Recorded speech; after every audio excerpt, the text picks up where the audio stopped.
what's up, people? It's your boy the Kryptonian saying here, bringing you a review for One Piece chapter 446. And cover page, looks like that boy Anel's getting ready to get into some real shit, man.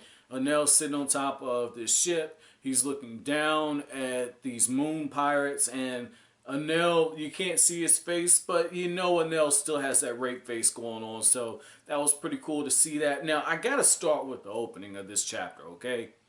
Where Luffy basically tells Zoro, like, hey, you calm the fuck down. Swordsman, you calm down. Go chop some wood or some shit. I got this. And even after Luffy gets warned to, watch it around this three-headed dog, right?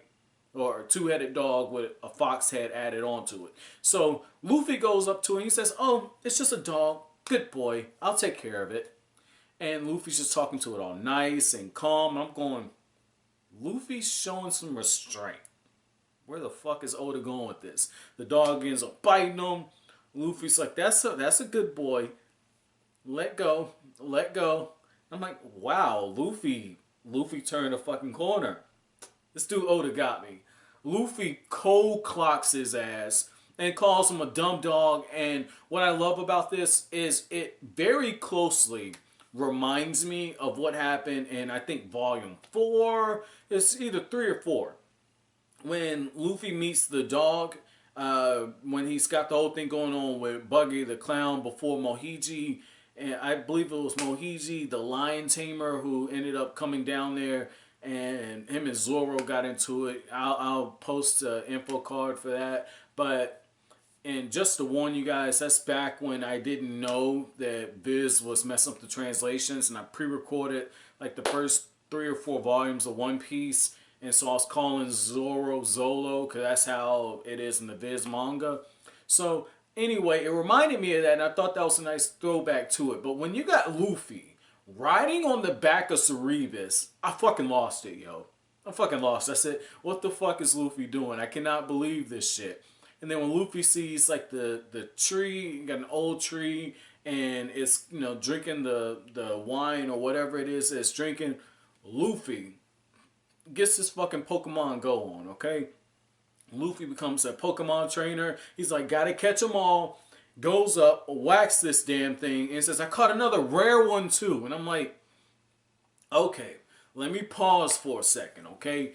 Because this is where, I kind of throw stuff in from the fact that, Oda does take inspiration from Toriyama. One thing Toriyama likes to do, he likes to poke fun at other popular shonens and shoujos. And so, like, whatever's popular in Japan, Toriyama had a penchant for kind of making fun at it while at the same time kind of bigging up, like, American films and everything. That's why when Terminator was big, you had Trunks with the John Connor type look, and coming from the future, the, cyborgs. So I'm wondering if this is Oda poking fun at Pokemon in the same way that Toriyama poked fun at Super Sentai, the Power Rangers, and Sailor Moon and all that during different parts of the Dragon Ball story. I'm wondering if Oda ever threw some shade at Pokemon. Let me know that down in the comment section. I think that'd be pretty fucking funny, man. So I like that. I like how even Luffy says, hey, you want to join my crew? And you got Zoro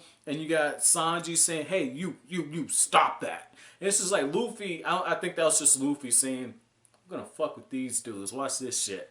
And that's exactly what he does. So I thought that was pretty cool. But the meat of this chapter is Oda once again having us in the castle after we realize that this Dr. Hogback is well aware that the Straw Hats have bounties, and he even warns one of his associates. He says, if the leader has a bounty of 300 million, the world government fears him for a reason. Be careful, but we got work to do tonight. And sure enough, the process of trying to capture Nami and Usopp and Chopper goes on. And at one point, it actually looks like Chopper gets his ass captured. And I went like this when I read it. I was like, dude, seriously, Chopper, are you going to get fucking caught in every arc? That's some shit I expect out of Nami because she fits the whole damsel in distress thing.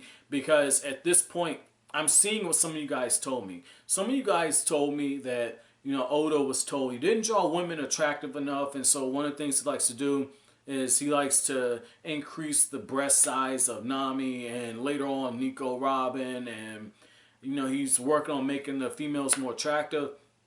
And I did notice in a few chapters back, I want to say chapter 443, 444, somewhere around there, that the artwork, it just hit me like, oh, just put more detail on the artwork. And now when you look at the whole thing with Nami, I'm really thinking one of the things that happened is, and I might have missed it, I'm pretty sure Nami's clothes changed.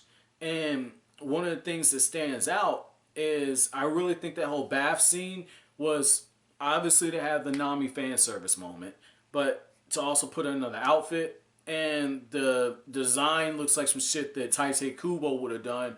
You know, Kubo, when you look at the Bleach covers and just like the cover pages and all that for the chapters where he has the characters in modern day clothing, Kubo probably could have designed some fashion stuff. And when you look at Oda, it's like he's putting extra emphasis on Nami. Like I said earlier on, there's small things that are changing with her design. It's more attention to detail. And it's like, I think at this point, I would be, first of all, I'd be very curious to know, as far as female characters at this point, how high does she rank up? And is that the reason? Because I'm thinking she was probably the most popular female character, or her character was in an influx like how Sakura Haruno's character was for a while. And just like Kishimoto decided to give Sakura a more feminine type makeover to make her more feminine. When you compare her from the very beginning of Naruto to the end, she's definitely got a more feminine look and a more attractive design. I'm wondering if it's the same thing here, where either Oda said, oh, she's really popular, I got to use her for fan service, or his editor said it, or if there's a situation where Oda says, oh shit, she's not very well liked, let me see if I can kind of push her to the forefront a little more. So I'm very curious to know that. That's going to be my chapter question. But what's really cool is once they get in there and you got all these different paintings and statues and the rug, everything comes to life. It's a real house of horrors. And on one hand, I'm conflicted because usually stuff like this, I don't get into it. I don't really care for it.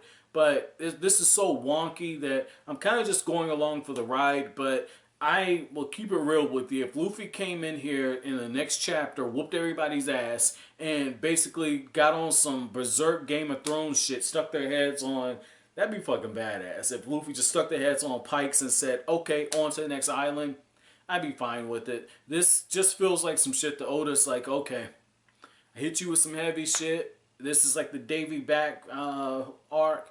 We're just going to kind of roll with it. I'm really ready for this to be over. So with that being said, I thought that it was pretty cool that after they get away, they look like they're getting into Dr. Hogback's lab, and that's where we actually find the portrait of that chick who had like the dishes that she was throwing out, and it's looking like something happened to her. So we're probably getting some type of backstory on this in the next couple of chapters.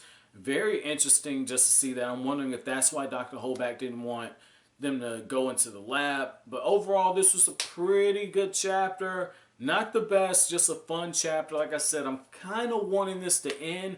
The main reason why I'm really, really interested in where this arc is going is there's a noticeable change in Oda's artwork.